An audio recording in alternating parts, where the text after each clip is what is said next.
What's up, guys? It's your boy Jai, and today I was just making a video to talk to you guys about support and resistance. Support and resistance is so important to understand because it serves as basic market structure and it gives you good entry points when you're trying to place trades. So just sit back, get your pens and notebooks out. We're about to go over how to read support and resistance so that you can find good trades.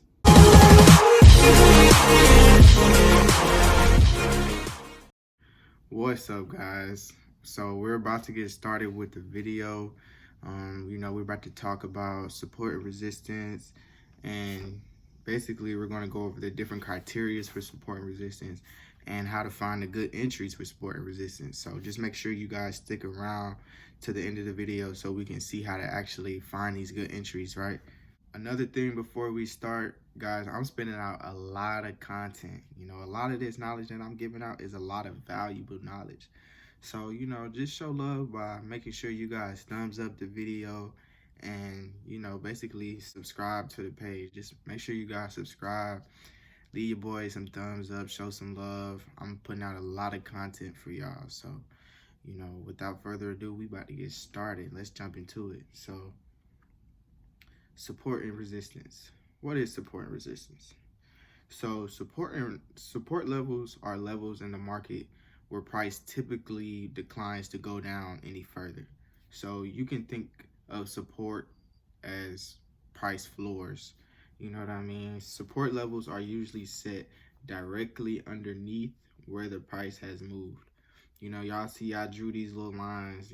I know they look bad, they uneven, but you get the point. You know what I'm saying? Y'all get the point. So these levels right here where price shot up, right under here where price shot up, that's our support levels. Those are levels where price come down, and you see it play right there in these levels. You'll see price come down and shoot back up. And with resistance levels, these are levels in the market where prices decline to go any higher. So you can think as resistance levels as price ceilings, if that makes sense. So you created a ceiling right here, and then you drop down, and then you created another ceiling. So wherever you see these ceilings and floors being reversed at, wherever you see, if you see a floor right here and then you see it shoot up, that means that this is becoming our support level. We have major support levels and then we have minor support levels. We're going to go over all of that, so just stick around for that. So yeah, resistance levels are usually set directly above where the exchange rate prices have moved. So basically resistance is at the top, so at the ceiling, and then support is right at the bottom with our floors. So we have criteria for support and resistance, and it's very, very simple. It's very simple. So with support and resistance, you see we have support and resistance lines right here, right? We have support under here, and then we have resistance right here, because this is where, this level right here is where prices decline to go any higher, and then it shot down, right? And then we had support where prices decline to go down any farther, and then it shot back up, right? So with the criteria, we learned about wicks. In one of my old videos, we learned about wicks. I'll link that video if you didn't get a chance to watch that. But you'll see wicks starting to form where these prices are. So when you start seeing wicks form in our resistance levels, then that typically means we're about to go to support. And the opposite is when we're with support. So we have support down here, and we start wicking. We start getting wicks when we got to these support levels. And after we did that, we shot up to our resistance levels, right?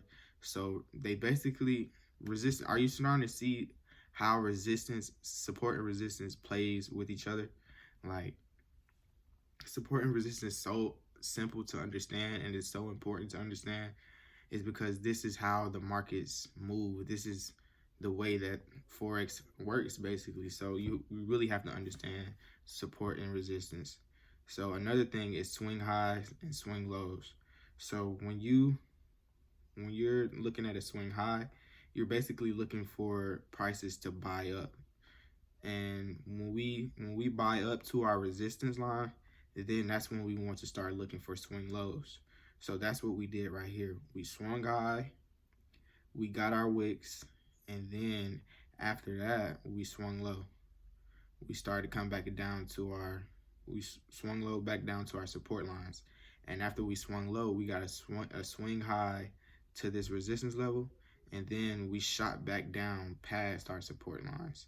So we'll start to see how to really understand these concepts and these moves, you know what I mean? And like I said, with the content I'm putting out, I'm just teaching you guys about, or just basically talking to you guys about all of this criteria for support and resistance and different aspects of the market. So now that we have a basic understanding of support and resistance, I'm just gonna pull up a chart for you guys so that we can take this knowledge that we just learned and apply it to an actual chart where we will start to make money. All right, guys. So here we are on USD JPY.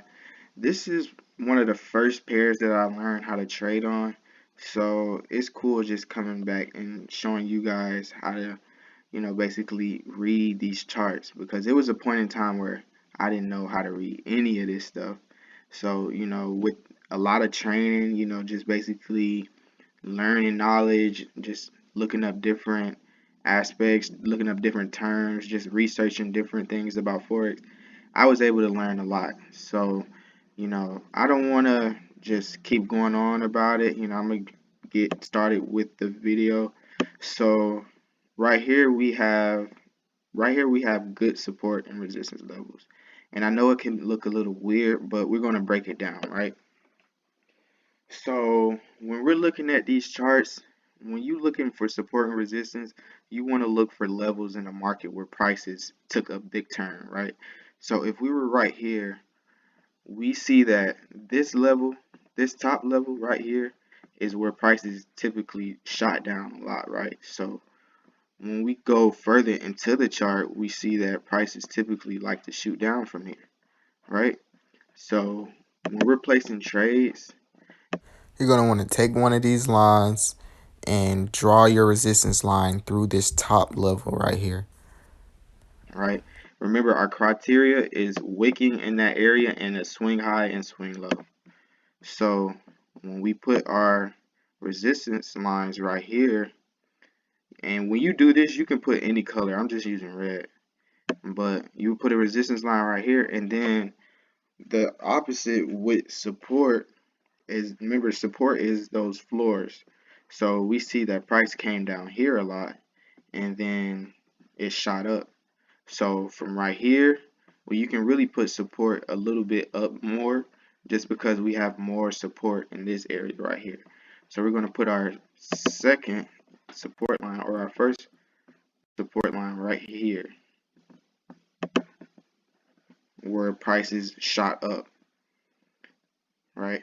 So from here, we're able to really tell where our best entries would be, right? Because this is where prices typically shoot up and shoot down from, right? So when you're placing trades, you really don't want to place a trade until you get to these top levels, because that's what a lot of retailers would do. They would try to trade in between these levels, and it's just not a good point to trade at, because you really don't know which way the market will go from that level. You know what I mean? You just won't know. But markets, they typically play with these levels. That's the bank levels. That's where the banks are trading.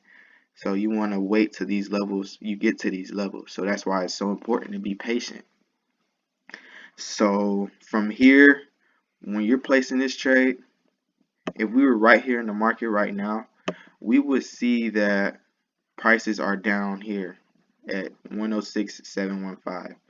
So if we were going into this, we would typically put a stop loss down here around 106.590, or you could probably go up to 106. I wouldn't even go that far. Right here where our where this swing low is right here, we would typically put our stop loss under there, and then we could take profit up here where support is. Well, I'm sorry, where our resistance levels were, because this is where the market structure is. So we typically want to play back into that market structure. So we're going to see what this price does, and we really want to see prices come back into into this market structure right here. So we would have our stop down there, and then we would continue forward. Prices shot back. They shot back into our levels. So from here, I would want to see this price drop down. It would probably come up some more, but from here it'll drop down some. It should. Let's see what happens. Keep going, keep going. And price is shot down. And we know that it's going to shoot down because this is a big, if we were to extend this line out some more, this would be a big support level right here because prices shoot down in this level, right?